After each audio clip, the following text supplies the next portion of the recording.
But victory came with blood. The first duty of the new rulers was unforgiving, the cubs sired by the fallen kings. It was nature's law, cruel but necessary. Ensuring only their bloodline would carry forward. The lionesses, wary at first, soon accepted the new order. They had seen this before. Power passed like seasons. Kali was no longer in exile. He was a king. But with the crown came new trials. Rival males circled the borders. Hyena clans watched from the shadows. Power was never permanent in the Mara. Battles had just begun, and Kali's reign would be tested from the start. He found them 5 young males, lean and fierce. They watched him warily at first, but there was recognition in their eyes.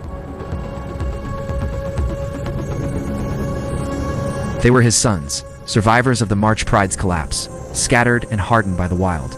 Together, they formed a coalition unlike anything the Mara had ever seen.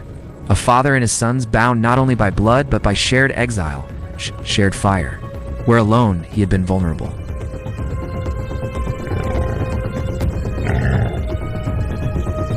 Together they were a storm. The wild did not yet know it, but a legend was returning. Kali, once a fallen king, now stood as the leader of something greater than himself. The exile had ended. The dynasty was about to begin. With his 5 sons at his side, Kali moved with the precision of a general and the power of a god. Lionesses submitted, rivals vanished. Nach had built more than an empire. He built a dynasty and a land ruled by violence and dust. He'd become eternal. Years passed, and the Mara whispered with the echoes of Nach's reign. But time, as it always does, began to erode even the mightiest. Nach's powerful stride slowed.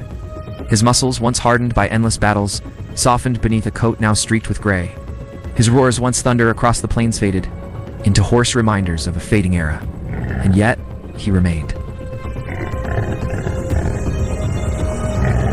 Unlike other aging males cast out by younger rivals, Nach was never abandoned.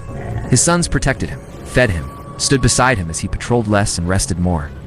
His authority no longer came from dominance, but from reverence. He had earned his place through fire and sacrifice, and his coalition never forgot.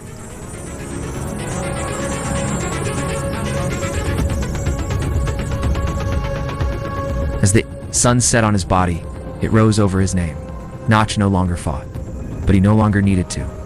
He had become something greater than a king. He had become a legend walking. When Nach died in 2013, the savannah held its breath. One by one, his sons fell in the years that followed, a warrior, each carrying a fragment of his legacy. Only one remained, Nach too.